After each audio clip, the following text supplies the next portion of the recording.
Thank you for joining us for this episode of Take Notice, Amplifying Black Stories. I am your host, Allison Preisinger-Higgins. Take Notice, Amplifying Black Stories is a podcast exploring society, culture, and current events through conversation.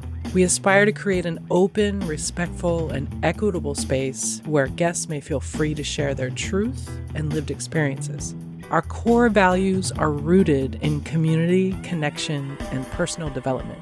Stories help us learn, relate, and grow. We are here to listen, to take notice. Thank you for being with us. I would like to acknowledge the land on which this episode was created. I would like to show gratitude to the traditional ancestral land of the Coast Salish people, including the Duwamish people past and present, recognizing that these names are not the original names of the people of these areas. I encourage listeners to research the land on which you live and are listening right now. Recognizing this is just the beginning. The more you explore, challenge, and learn, the more questions may arise, but this is how we grow and connect. Thank you for joining us. In this episode, I speak with consultant, coach, and author Shayna Hammond. We discuss Shayna's experience becoming a principal at 25 years old, the importance of incorporating emotional intelligence into work environments and all environments, and her work as a consultant and coach. Shayna is the founder of Indigo Women, a coaching and consulting practice dedicated to creating spaces, methods, and conditions for Black women in leadership to thrive. In this capacity, Shayna coaches individuals and groups of Black women leaders from around the globe in a spiritually inspired and research-based coaching methodology created by and for Black women. In her new book, Indigo Women, How to Thrive in Leadership and Life, Shayna inspires readers to rejuvenate their mind, body, and spirit so that they can lead more authentic, effective, and sustainable lives. Please enjoy this episode with Shayna Hammond. Good morning, Shayna. Thanks for joining me on Take Notice. How are you today? Good morning. Thank you so much for having me. I'm doing really well. How are you? I'm good. Yeah, I feel like I'm still waking up, but it is 10 where I am, so I should be awake. I'm in I'm in Seattle. Where are you located? Oh, you're in Seattle. I'm coming in from Washington, D.C. So it's 1:00. Oh, I've already had my morning tea. I'm good to go. yes. Yeah. It's not morning for you anymore. I should say good afternoon. Nice. How long have you lived in the DC area? So I call DC my newish city. I just moved back to DC in December of last year, but this is home for me. I moved to DC when I was 10 years old and was here until I went off to college. And so this is really home. The city's very different than when I grew up here. So that's why I call it my newish city. But it's my new hometown, and I'm really excited to be back. That's nice. Where were you in between?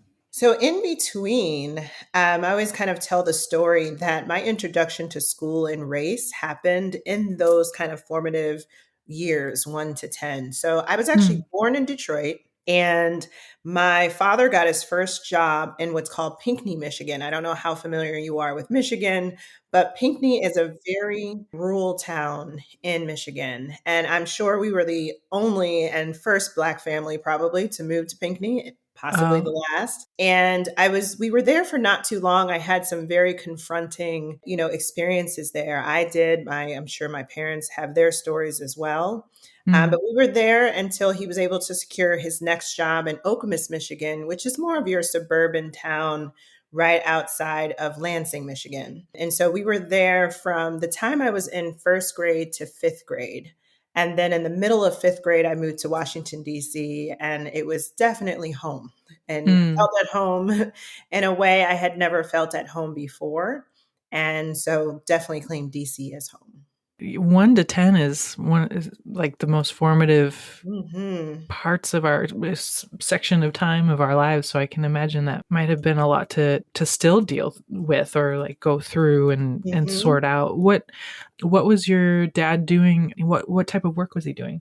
So he's an attorney. And so he got his first clerk job when we were in Pinckney. And it's interesting, you talk about the formative years, they definitely have shaped who I am and what I do now. My very first day of school, when I was, 5 years old in kindergarten, I got on the bus and all the students moved to the edge of their seats. They threw things at me, called me Mm. monkey, worse, terms than that.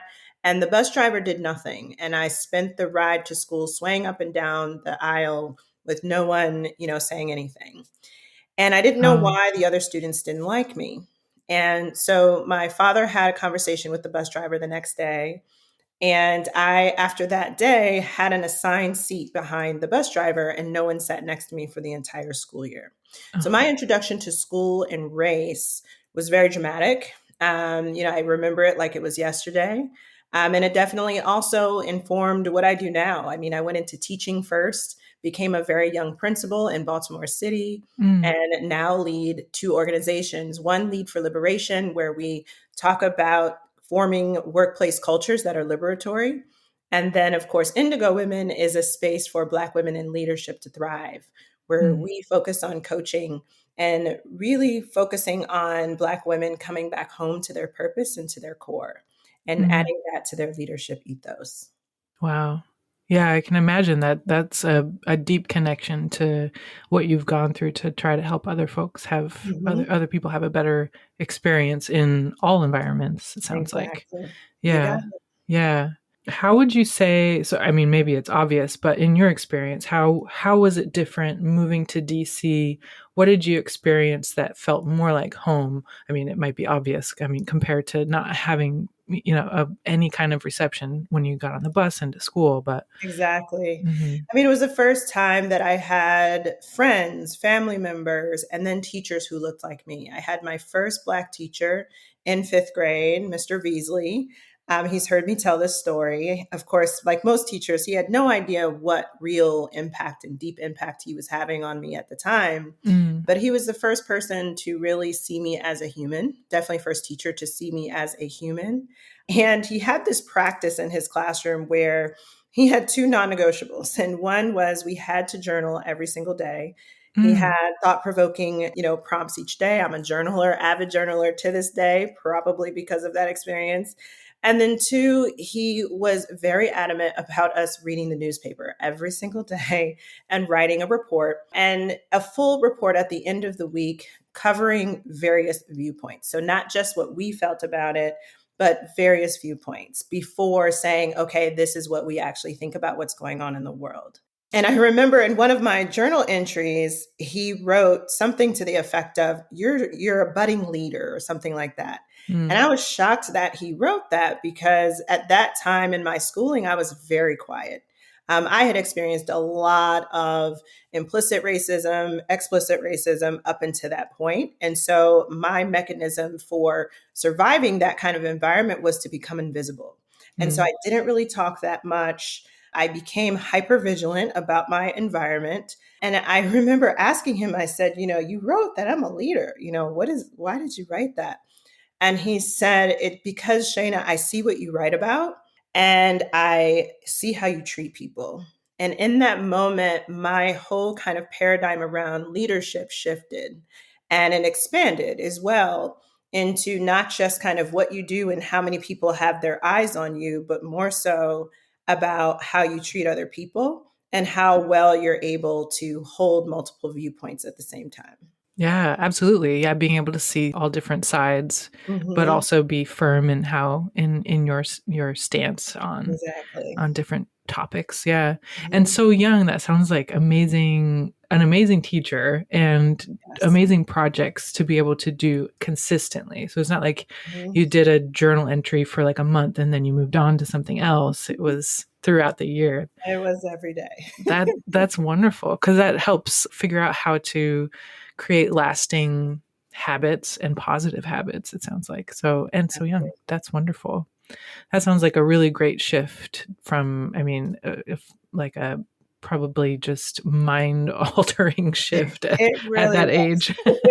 It was an inside out dramatic shift. I mean, it couldn't have Mhm. been more kind of opposite night and day. Mhm. And I'm very grateful for it. Grateful for having had the experience too in a rural environment as well as a suburban environment and then going to an urban environment. It definitely informed my school leadership when I was a principal. I was Mm. able to kind of pull from different experiences. I went on after that to go to a private school, and that was its own shift and change and wake up call and culture shift. Mm. And so I have friends now and colleagues from various socioeconomic backgrounds, various races, and really thankful for that as well. I mean, it's added so much richness to my life, to my understanding, to how I'm able to relate to different people and form the kind of communities that I'm leading now. Yeah, I imagine. Absolutely. Do you have siblings as well that went, or are you an only child that went I'm through? basically an only child, and I say that Yeah. because I do have a half brother, but he Okay. is 11 years older than I am. And he moved Okay. out when I was pretty young, around 7 or 8. Mm. And clear across the country, actually, in your time zone in California. Oh, okay. And Yeah. so most of my years, I was raised as an only child. Okay. So a little different experience probably for him I'm going sure. through Yeah. different things. Yeah. Okay. Mhm. And so your dad was a lawyer. What did your mom do when you were growing up? Yeah, she was, surprise, a teacher. Okay. Yeah. She was a teacher. She has focused most of her teaching, though, in higher ed. Now, before becoming a teacher in higher ed, that kind of happened, I want to say, around my teenage years. She took some odd jobs before that in sales. She worked at Michigan State at one point when we were living in Okemos, Michigan. But for the most part, she's always taught in higher ed and taught Nice. English in particular. Oh, okay. Wow. Mhm. Good role models in the home as far as like being able to know that higher education, college is a thing and going on to the next thing. What did you end up doing after high school? Yes. So after high school, so both of my parents are first generation college grads. They were, Okay. among the first in their family to go to college. And so from a very young age, college was talked about in our household. And Hmm. it was, I don't even think I even thought about an alternative outside of going to college after high school. However, what I wish I would have done, I'm someone who doesn't really live life with regrets, but there is one decision, one decision in life. If I could go back, I would have made a different decision. And that is, I applied to all what's called PWIs, so predominantly white institutions. I did not Mm. apply to any HBCUs, Hmm. historically Black universities or colleges. And it's so interesting. I always wanted to go to Spelman all the way up until application time. During application time, I just kind of had in my head that, and I'm sure through lots of different messaging, that I need to go to a university that better reflects the diversity of the country to be prepared to work in the real world. And I'm just sad about that. Sad that Mm. that was my paradigm at the time. I think that while I had a pretty, decent schooling experience, I went to James Madison right after high school and had an okay time. I had some great classes, met some wonderful, wonderful people, and then was able to secure 2 master's degrees. What was missing, what was really missing, and what I had to get much later on was a deeper introspective experience into who I am as a Black woman. Hmm. Then as a, Black girl, and then to a woman. That didn't come until much later. And I'm almost certain I would have done some of that really important inner work much sooner had I gone to an HBCU. That makes sense. Yeah. And how makes sense to me, but in your words, how do you think would it have impacted you in a different way than being at I'm spacing on where you said you went, James Madison. James Madison, yes. Hmm.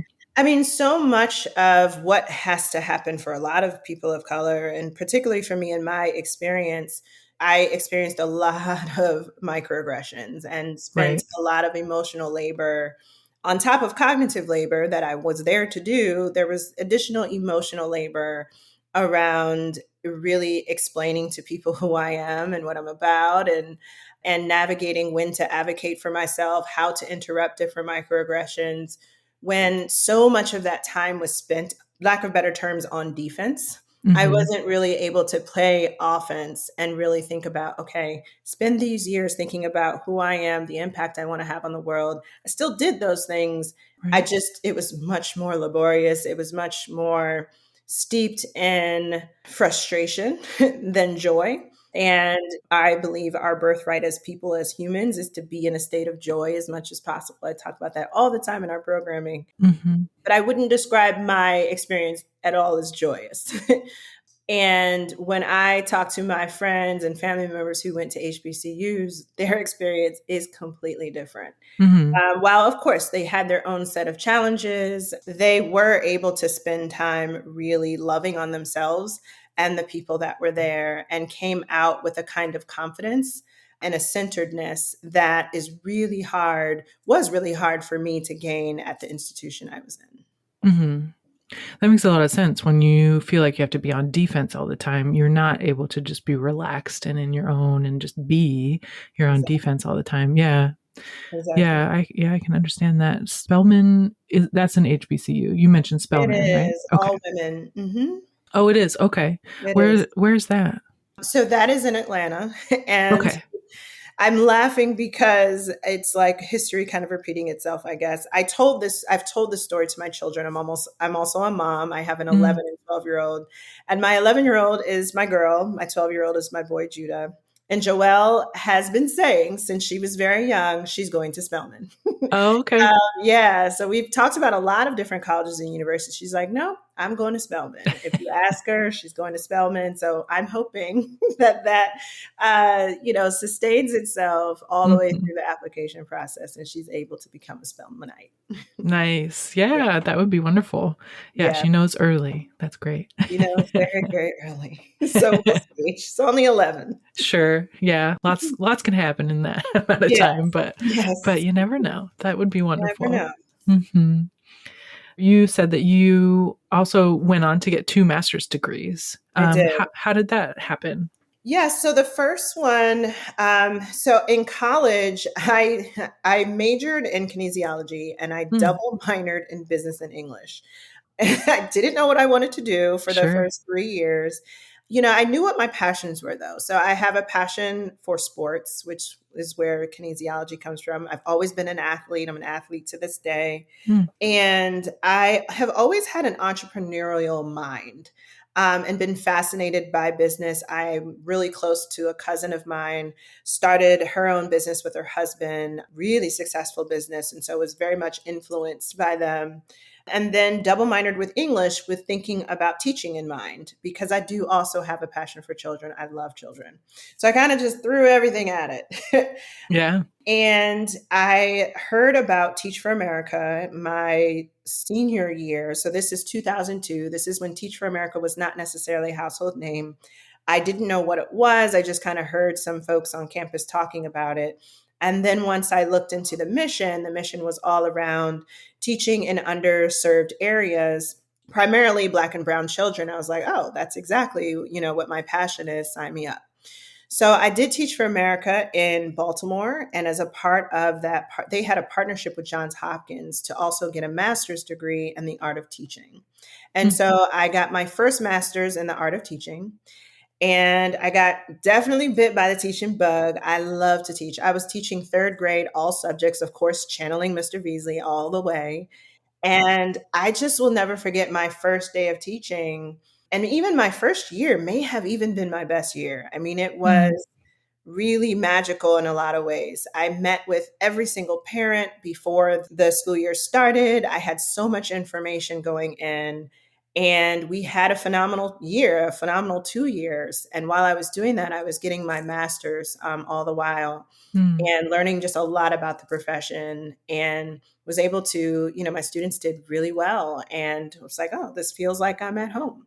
And so my second master's, because I had done so well, I was on the radar of a lot of school superintendents, and CEOs who were starting charter schools. So that was also when the mm, charter movement was picking up steam. mhm, And so was asked to, at a very young age, become a school leader, and join a national charter network pretty early on.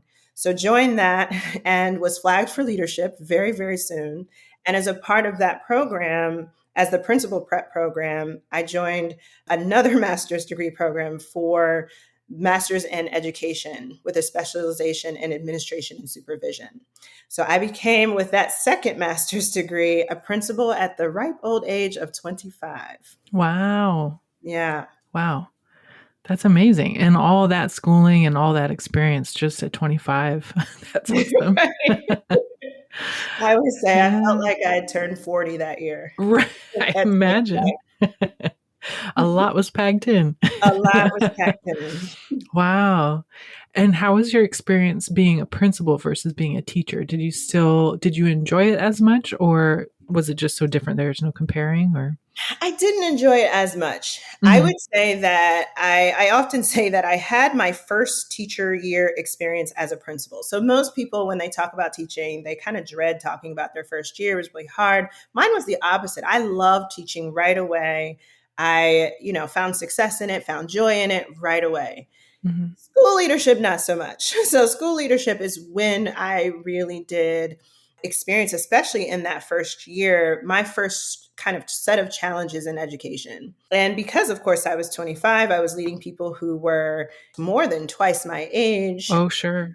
And I was learning at a very accelerated rate more about myself and more about how to listen, more about how to understand a very diverse set of perspectives and needs and wants, and how to synthesize that so quickly, even in a minute by minute basis and on a lot of days. Mm. There was a lot to learn in a very, very short period of time. And I was in a startup school. So I was also flexing the muscles of startup while also in my first leadership role at the same time, very, racially diverse staff.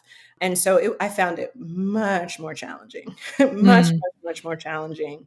And I just learned also more about systemic racism and just how systems work, and how taking what I learned as a teacher and what was successful as a teacher and how to translate that into teaching adults. And of course, teaching adults and guiding adults, managing adults, that's very different than children. And so, especially in that first year, found those very common challenges with managing people. But by my second and third year, while I made a lot of mistakes, I had an incredible staff, and we were able to lead the middle school to be the highest performing middle school in Baltimore.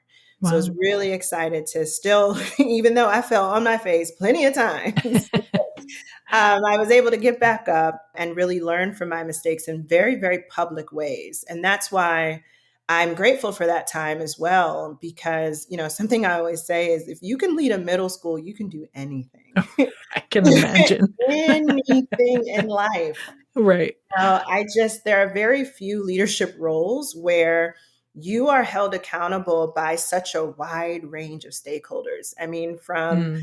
preteens to teens, all the way to your staff, to your board, to community leaders. I mean, I had to wear so many different hats, which required me to know exactly who I am. Mhm. And that was the greatest challenge. Yeah, especially being in your mid-20s, I imagine. That's Exactly. when you're generally learning that all about that still, and forever, but, in a Yeah. bigger way, yeah. Bigger Wow. way. Yeah. And I was Mhm. watching my friends and colleagues, have fun, go out. And Right. there was none of that in my 20s. Right. Very All little of that. I'll all say the very responsibilities. little. Yeah. Mm. Yeah. A Mhm. lot of responsibility. And it prepared me, for what I do now. So I'm very Mhm. grateful. Yeah. Can you describe a little bit, because I'm kind of familiar, but not fully, what the difference is between charter schools and regular public schools?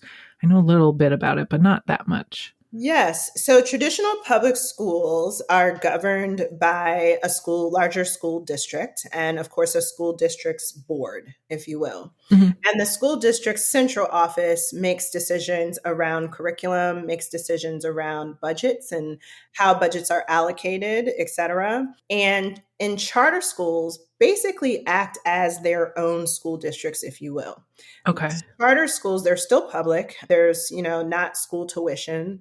However, they are given more autonomy around curriculum, what's taught, how things are taught, and they're also given more autonomy around their budget, which is huge in Mm, terms of how to spend it and how to source your talent. So, traditional principals often are required to hire their staff and their teachers from a centralized pool that they necessarily may or may not have any, kind of agency around who's in the pool.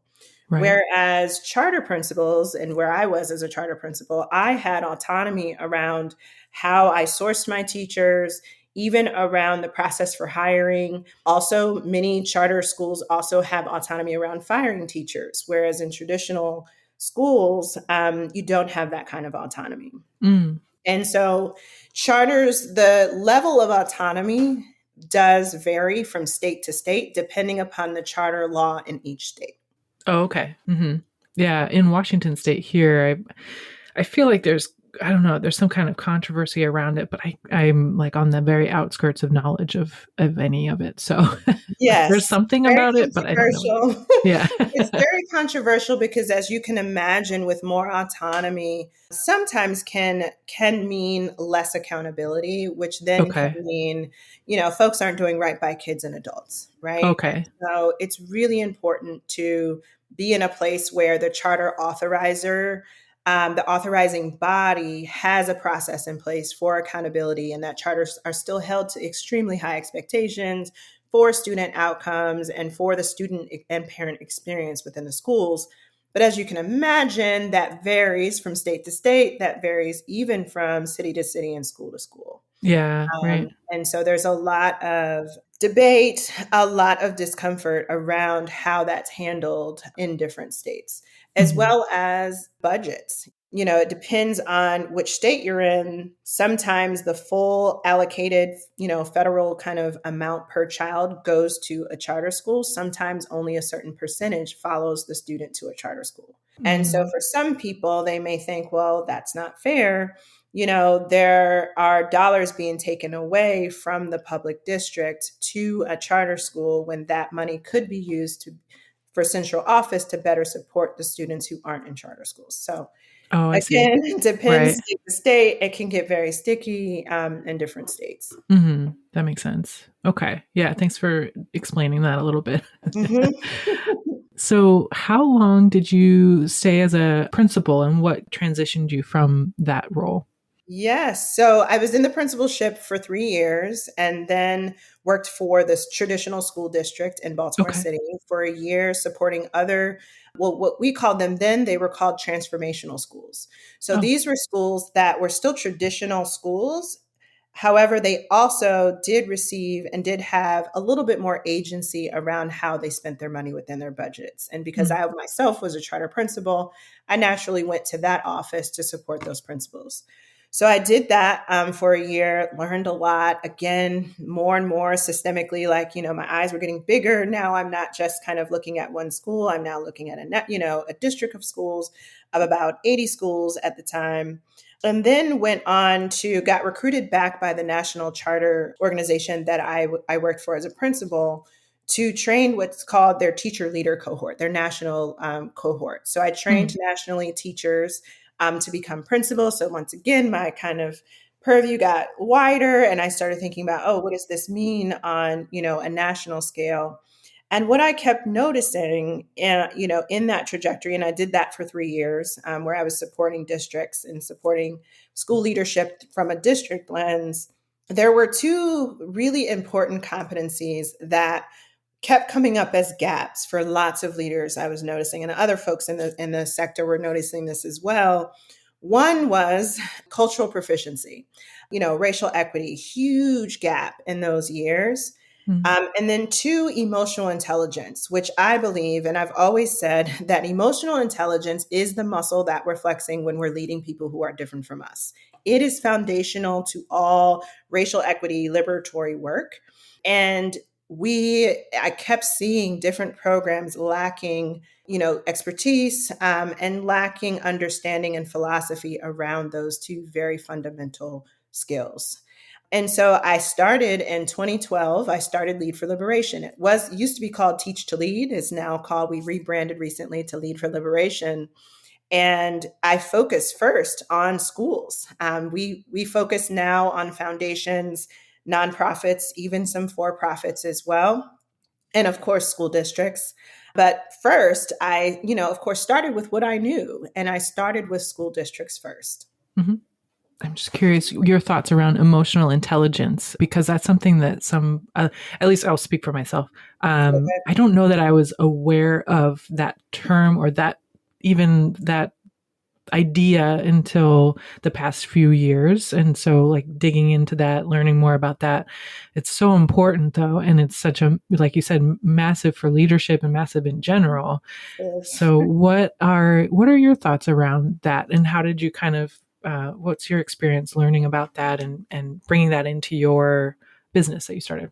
Sure. I must have read a book about emotional intelligence, I would say in my principalship, a book by Daniel Goleman many, many years ago. And it was in my kind of my 3 years of figuring out school leadership on my own and just kind of figuring out how to better lead and manage people. And it opened my eyes up to development I hadn't received in either master's programs and undergrad. And, once I really understood the four domains, so there are four domains to emotional intelligence. And the first two are all about leading yourself. So self awareness and then self management. And of course, self awareness is the way I describe it is not just about being aware of your emotions and how you impact other people, but it's also your awareness of your privileges, your awareness of your self worthiness, your awareness of your biases and how you see the world and your limited view. And self management is all about how well you manage your emotions, your stress, and also change, and how you kind of self regulate. And then the other two domains are social awareness and relationship management. Mm, And social awareness is all about empathy and how well you can read a room, and how well you can shift your own emotions in order to shift the tone and tenor of a particular place and make mm, decisions from that place, understanding how different initiatives and decisions are actually impacting people. mm, And then, of course, relationship management is all about, traditionally, it was about managing conflict. The way I teach it through a racial equity lens is how to actually engage healthy conflict in productive ways, how to pull in dissenting views and look at them as opportunities for better solutions, as mm, opposed to looking at them as things to squash and things that slow you down. And so once I put the racial equity lens on emotional intelligence, and I was able to combine the two, that's when a lot of our clients would take off. I saw wow. my own leadership really strengthen once I, went from thinking about just how my emotions impact how I perform, but how do my emotions impact how I actually see people? How do my emotions impact how I treat them? Which is always, that is what we're using when we are navigating either workspaces or personal spaces with people who are very, very different from us. Wow, yeah. Yeah, thank you. Mhm. That's huge. And so I'm just thinking, I have multiple thoughts at the moment. That's why I'm hesitating. It's okay. Um, but I can imagine, because so many people just either are on autopilot as far as how they function in the workplace or even as leaders, and they Mhm. just do what they know and that's it.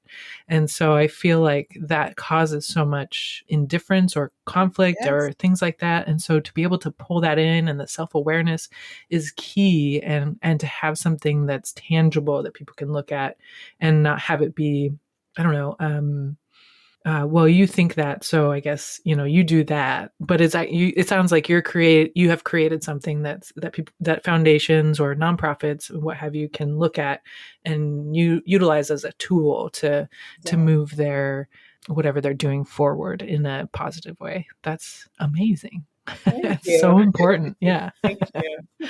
Yeah. So when did that get started? When did you pull a team together for that, or? I did. So back in 2012, I first just jumped out on my own. Okay. And by that time, I had been, working at a national level. And so I formed a lot of relationships with all kinds of superintendents and principals and assistant principals and teacher leaders from across the country. And once I decided to kind of go out on my own, I tapped into my network and called people up and said, this is what I'm doing. What do you think? And immediately, I mean, one of my very first conversations was with a woman I'd been working with for quite a while. And she also happened to be a chief executive officer, excuse me, chief academic officer at the time of a network of charter schools here in Washington, D.C. And she said, wait a minute, you're going into coaching? And I said, yes. She's like, I want you to coach all four of my principals. And so was my first contract. So it Wow. started with just me and four principals. And they helped me write the coaching methodology. And I wrote a methodology specifically for school leaders, for principals. It was really the kind of development I wish I had. And the common thread for the methodology, of course, was emotional intelligence. And so I got a chance to coach them, the person, and not just the school, but them as people. While also, of course, doing school walkthroughs and helping them, with their school improvement plans and looking at all the things I used to do as a principal. But it was really that adaptive work where they made transformative shifts. And all four of them had unprecedented, outcomes when it comes to their culture and student achievement outcomes that they had ever had before. And so after that first experience, I was like, oh, this works. And through word of mouth, I mean, it just kept snowballing. And very soon, even in that first year, the demand exceeded me. And so I started hiring subcontractors and teaching them in the methodology. And we started coaching many more leaders here in Washington, D.C. And now that has expanded nationally and now beyond the education sector. Oh, wow. Yeah. Wow. That's amazing. And so it's been about 10 years now. 10 years. Congratulations. Thank you. Do you have one example of a shift that a principal or a school has made by utilizing the program that you've been coaching with them? I think, for whatever reason, a principal in actually DC from that very first contract comes to mind. Mm-hmm. And I think for her, the shift that she had to make, and I think we as humans do this in general, whenever we kind of level up to something new, we think that we have to throw out everything else and maybe, do something totally different. And through the introspective work, through the coaching process, she was able to really delineate what made her successful as a teacher, and how there was actually much more to be learned there and transferred than she realized. So for her, like many principals were like the best teachers. They weren't necessarily teachers that needed a lot of external accountability. And so sometimes for them, managing can be really hard because they're just like, they have very little empathy for folks who do need more accountability or even more developmental support. That wasn't their experience. And Sure. so sometimes their social awareness needs work around, and, their mindsets around how they see their staff. And so I was able to kind of help her pull from an experience. Well, how did you treat your struggling students? And she was able to rattle off with me several, different strategies that she did in the classroom. And then we transferred that to students. Sometimes it's easier for us to have empathy and to really expand our toolkit for supporting people for children. And sometimes it's hard for us to have that same level of empathy for adults. Once she made that shift, and once she mindset wise opened up and looked at her staff and through a different lens and with more compassion and empathy, her staff took off. She took off, and they won an award after the second year of working with us for having the most dramatic growth in both math and reading out of all schools in DC. So I was really excited to see how that thread of seeing your staff differently and the power in doing that, and how you're better able to access more of your own gifts and talents to support other people was really powerful. Wow. Yeah. And then that knowledge kind of trickles down to better scores and better experience for the students as well. Mm-hmm. You got it. Wow. That's wonderful. Thanks for sharing that. Yeah. Sure. Wonderful. So you also have a second business as well, Indigo Woman, correct? Or Women? Yes. Indigo Women. Women. Mhm. Awesome. So when did you get that going, and what is that all about? Of all times, March 2020. Oh, of course. Of course. That's Of funny. course, March 2020. But I would say it called me. It was more of I mean, 2 years prior to March 2020 is when the vision for it was born. Hmm. Through my work in Lead for Liberation over the past 10 years, I just kept seeing very similar challenges and triumphs out of the Black women leaders that I had the honor and joy of coaching. They were both experiencing lots of success while also being overwhelmingly exhausted by microaggressions, by extremely high expectations and very, very small margins for error, Mm, lack of second chances. I mean, the list goes on. And it was having an impact, a really negative impact on the health and well being of a lot of the amazing women that I was coaching. And it was just placed on my spirit and heart that it wasn't just another program within Lead for Liberation. I was like, no, this is deeper work. This deserves its own container. And I sat on it for about 2 years. And not surprisingly, when I sat on it, we also in Lead for Liberation had our most challenging years as a business. oh, And really? I do not think that is by accident at all. Sure. And I learned huge lessons in that period. And what I never anticipated was starting Indigo Women actually ignited the best years that we have now in Lead for Liberation because I Wow. was able to get back to my creative self and starter entrepreneurial self. But more importantly, I was answering what Spirit told me to do. That's really Hmm. what it was. Hmm. Indigo Women is a coaching practice specifically for Black women in leadership. And it's really, we provide spaces, conditions, and methods for Black women in leadership to thrive in any sector, not just education. And much like the first business, I wrote a coaching methodology. It's called the R3 method, and the three R's stand for rebirth, reset, and renew. And it's a beautiful blend of leadership development, spiritual growth, as well as personal introspection. I believe that leadership is an inside out endeavor. All the leaders that I have had the pleasure and honor of either working alongside, coaching, leading, the leaders who are, the most effective are those leaders who know exactly who they are, know that they're connected to a force greater than them, no matter what they call it, and their character is what really ignites the people around them to rise up to their greatest potential. And that takes inner work. And so I created what's called the Indigo Women Group Coaching Experience. And it's designed for Black women to be mirrors for each other, to be each other's medicine. It's guided by the R3 method, which, of course, the emotional intelligence is also the thread that binds it. And we're really able to look at those four domains through our experiences, through our shared experiences. What I love about the program, so we've done 7 cohorts so far. And what I love about it is we are attracting such a diverse set of women. Mm, Even in our very first cohort, we had a woman in her 20s and a woman in her 60s, and it was wow. beautiful. Yeah. Everyone was learning from each other, mirroring each other. And that's the intention, for it to really be a space to hold the full, amazing, beautiful range of Black women, and a space for us, a safe space for us to really do our work the only way we could do it with and for each other. Mm, And it's a calling, it's a joy, it's a ministry for me. It is everything. hmm. I'm just so grateful to be able to do it.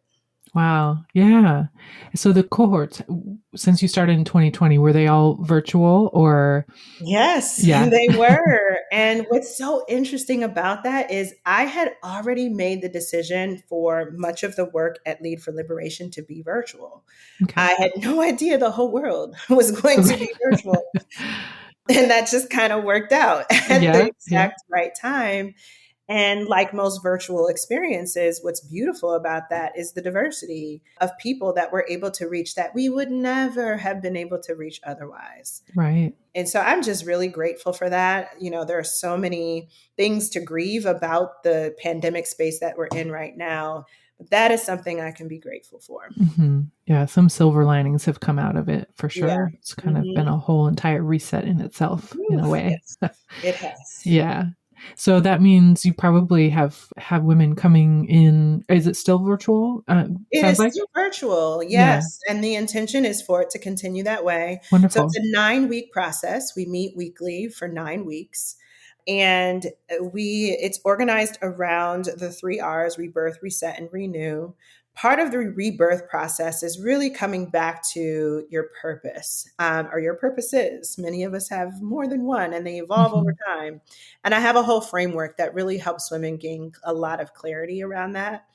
Then reset really gets into healing from internalized and transferred racism and oppression, and what it means to release any kind of self-limiting beliefs we may have picked up along the way through our journeys, through our, challenges, and a really time to forgive ourselves for being a part of what I call the sick collective consciousness. I believe Mm. that's what white supremacy culture is. It's sick, a sick collective consciousness. We're all in it, and if we're not deliberately doing consciousness work, we can just become it and transfer it to other people. And so it's a space to, forgive ourselves and take responsibility for the ways in which it has impacted us and the ways that we've perpetuated it. And so that's the reset. And then there's a loving framework to really embrace, we call it the PVT, to really embrace your power, ancestral power, power as a woman, and then renew. Renew is probably, I don't know if it's my favorite, because I think most of the breakthroughs happen in rebirth and reset, but it's the funnest, I guess. It's fun. Hmm. That's when we focus all on joy. And we focus on what it means to conjure joy, what it means to claim joy as our birthright, regardless of what's going on outside of us, and really claim what thriving means for us and what rituals and practices we can commit to that will keep joy at the center of our leadership and the way that we relate to everyone in our lives. Wow. That sounds like an amazing 9 weeks. It That's is. wonderful. It is. And I love our community, and they have helped. We've done a couple focus groups with them because, of course, we get feedback every time like, this can't be over. I need my Tuesday nights. And so we are creating the alum experience for everyone who's gone through, where I'll offer, and other folks now, I have a Vibe Tribe. We call ourselves the Vibe Tribe, our team internally. The Vibe Tribe will offer additional content for folks to come back on a subscription model. So we're really excited about that. Oh, that's That's going to great. be even more fun for women to meet each other cross cohort. It should be a great time. That's great. Yeah. So women can continue the experience and continue the community and stay Exactly. connected. That Yes. sounds wonderful. Yes. Wonderful. Wow. Well, congrats. It sounds like it made me think of what you were talking about in your wish to have gone to an HBCU. Yes. So you're kind of creating that experience for yourself and for others now, which is probably Exactly. very And special. Yeah.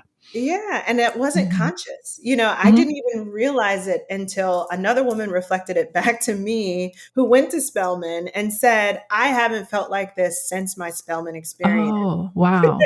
And I went, oh my goodness, that's where I wanted to go. Perfect. Yeah. Exactly. And she Wow. reflected right back to me, the love and support and affirmation and self assurance she was able to gain, from that. And she just was like so excited to have that experience again. Wow. Yeah, that's wonderful. So I have a couple questions for you that we Sure. chatted about before, just to kind of shift gears a little bit. But actually, this kind of connects to that as well. Mhm. Is there something that you wish you'd been taught earlier in life? So that was an experience maybe you wish you had had, but you're kind of able to do it in a different way now. But what's something you wish you were taught earlier in life? I think I wish I would have been taught what the difference is. Two things, I think, that are related. But Hmm. what the difference is between spirituality and religion. I Mm, only kind of knew religion. I thought okay. that that's kind of all there was to having a spiritual experience, was choosing a denomination, choosing one denomination, choosing a set of rules, choosing a set of rituals, and like once you kind of chose your camp, that was it, right? Right, right. I did not understand that there were other ways to access a power greater, or even that there were so many diverse ways to think about power is greater than yourself. And related to that, I would say The power of self care, I wish I had known and had an example around. And it's something that I think, like a lot of us, I grew to understand through a lot of pain and suffering and challenges to prioritize myself and my health. I always also say, we're here to teach what we're here to learn. And so I Mm, don't regret it because I've now dedicated my life to that work, and much because of what I had gone through on the other end. mhm, But so much of how I see the world now and understand where so many of the challenges, both personally and systemically, all come back to our understanding of who we are at the spiritual level. mhm, And I'm so excited for my children because they know that now. And I just watch the connections that they're making right now that I didn't make until my late 20s, 30s, maybe even 40s, did mhm, not make some of the connections that they're making right now. And so I am so excited for them. They have such a wider, more expansive view of what it means to know who you are and what it means to spend time with yourself and honor yourself. And so I'm excited for whatever it is they decide to do. yeah. Did you grow up in a certain church? Is that kind of what informed your I understanding at that point? I did. I grew up Baptist, but we weren't like a church going family like every single Sunday, right? Mhm, We kind of went when work wasn't as hectic, specifically for my father, sure. but it still was very much a priority in the household. And that was what I was exposed to. And what I also have to thank for a lot of my foundations around self love, around how to treat others. And after going through some pretty tough times also in college and, a little bit before college, and then opening up myself to, oh, there are spiritual practices that I can do that's outside of maybe a Sunday service or a Bible study. Like, oh, I can access this at any time. I Mhm, don't need anyone. And the power in that is just incredible. And once I developed a daily practice, spiritual practice for myself, everything took off. And I really was able to not just survive, but actually thrive. wow. Yeah, it's a whole journey in itself, isn't It is it? Yeah, unending. unending. That's wonderful though. Yeah. Yeah, it's interesting. I've had that experience too where you grow up with a certain thing and then it takes a while to be like, "Oh, there's all this other All stuff." this over here. Right. So, another question that I have is regarding either racism, social norms, stereotypes, or similar issues. Mhm. What is a conversation that you believe should happen more often or more openly? There's so many conversations related to those topics that need to happen Mhm. more open. And honestly, my mind always goes to love consciousness. So at Leave for Liberation, we talk about how it's really a mind, body, and spirit work when it comes to dismantling and disrupting white supremacy culture and racism. And we oftentimes in the past years have intellectualized it and thought, if I just read the right texts or I know the right terms or I do this, and of course we're getting the same result. We're not at all where we need to be. And that's because I think we're focusing too much on what to do and not enough on who to be. Mm, It's really about consciousness and accessing your body and your spirit a whole lot more, just as much as you're accessing your intellectual capacity to really come at stereotypes and white supremacy, et cetera. And it's when I have found and seen that it's fear consciousness that really is the catalyst behind stereotypes, discriminatory behavior, et cetera. We do those things when we don't trust ourselves. We do those things when we are afraid of difference. We're afraid of losing something. We're afraid of not enough. We have a very kind of scarcity mindset when that's not even of us. That's not of our true spirit selves. What is of us is love consciousness. And so I'd love to hear us talk a little bit more about the being of this work, less about the doing, more about accessing the trauma that lives in our bodies and using body technologies to really allow us to heal ourselves from some of that compounded trauma and stress in our present and past lives. But we'll talk about the present. But it's really, I'd like to see that conversation. I am seeing it happen more and more, and not in a way that's like, oh, we're all the same, which is Right. really hurtful. Right. It's more than that. We're not the same, and there's beauty in that. We experience this world very, very differently based upon our backgrounds, because we have all been indoctrinated into a sick collective consciousness, all of us. And if you're not actively working against the sick collective consciousness, then you are it. And it's really important to really get into the love consciousness that says we aren't all the same. We all have different purposes. We all have different gifts and talents. We all have different challenges based upon the societal agreements that have been made for a very, very long time. And so that means we have different work to do. That means that we show up differently. That means that we have to be in right relationship with each other in different ways. And so I'd love to hear us talk about that in different ways. Yeah, absolutely. Thanks for sharing that. That makes a lot of sense. Because a different shift happens when you're focused inward and trying to actually address what's going on inside than just reading books and getting knowledge of history or the dates and things that happen. There's something deeper that happens when you connect with the biases that you picked up through media as a Yes, kid or this or that or the other thing. exactly. Yeah. You got it. That makes a lot of sense. It just makes me think of the shift for me. Yeah, we haven't met before today, so I don't know if you know the background of the podcast or anything, but my husband getting together is what was a big shift for me, because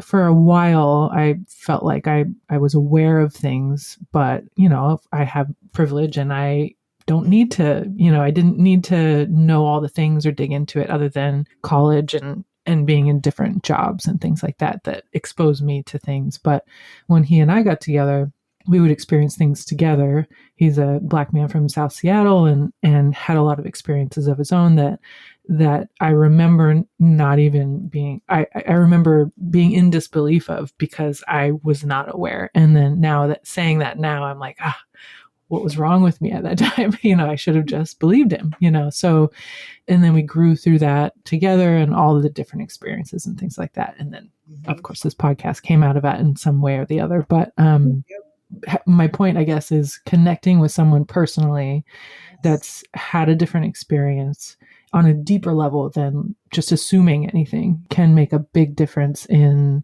the shift that needs to happen to get out of what you were, I can't remember the term that you mentioned a couple of times at the moment, the white supremacy culture, Yeah, but collective consciousness. Yeah. yeah. So that makes a lot of sense. Thanks for sharing that. Yeah. Is there anything else you would like to highlight or share where we can find you? I'll put it in the show notes and everything, but Yes. anything we can find you or anybody else you'd like to highlight? Yes. Well, really, just in you sharing that story, thank you for sharing that on the heels of love consciousness and, building relationships, deeper relationships, engaging the mind, body, and spirit. We have two programs within Lead for Liberation. One of them is called the Conscious Executive, and it's an affinity space for Black, Indigenous, and people of color.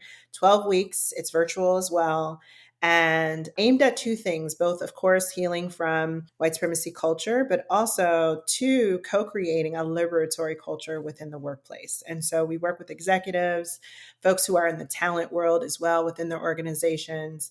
And we have learned that breaking it out in racial affinity spaces actually helps everyone go much, much deeper and really connect to the content in a way that's even more authentic, where they can integrate it and embody it and go back into their organizations, looking at their organizations and themselves in new ways. We have an affinity space for white leaders as well called the Conscious Racist. And it uses the same scope and sequence. It's specifically for white leaders in foundations and nonprofits, for-profits as well, and school districts, of course, and folks who really understand that this is a mind, body, spirit endeavor and look to, really engaging all of those faculties to have the workplace culture that we want. So you can find out more about Lead for Liberation at www.leadforliberation.com. If you are a Black woman in leadership in any sector and looking for that safe space to come back home to yourselves in the comfort of other amazing Black women, you can find out more about Indigo Women at IndigoWomenCommunity.com. You can also find us on Instagram at Indigo Women Community. I also just published a book called Becoming an Indigo Woman, How to Thrive in Leadership in Life. You can find that on Amazon, Barnes & Noble, and you can reach out to me on LinkedIn or Facebook. I look forward to connecting with lots of amazing people. Wonderful. Yeah, thanks for sharing all that. Thank you. I meant to even ask you about your book and we didn't even get to it. So I forgot about it too. I was like, oh, I just read the book. Oh yeah, that. That's wonderful. We'll definitely link to all that in the show notes. So if folks that are listening, you can just click and find any of that you're interested in. So, well, thank you, Shayna, for joining me today and for sharing your story and all your thoughts. I really appreciate it. And thank you for having me and asking such thought-provoking questions. I really appreciate it. Thank you. Yeah, absolutely.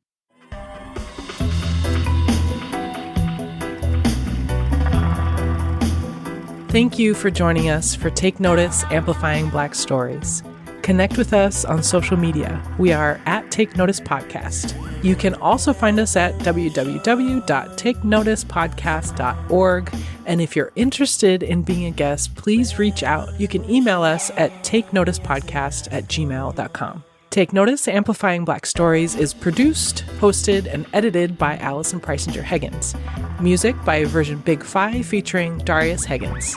Thank you for being with us, and thank you for taking notice.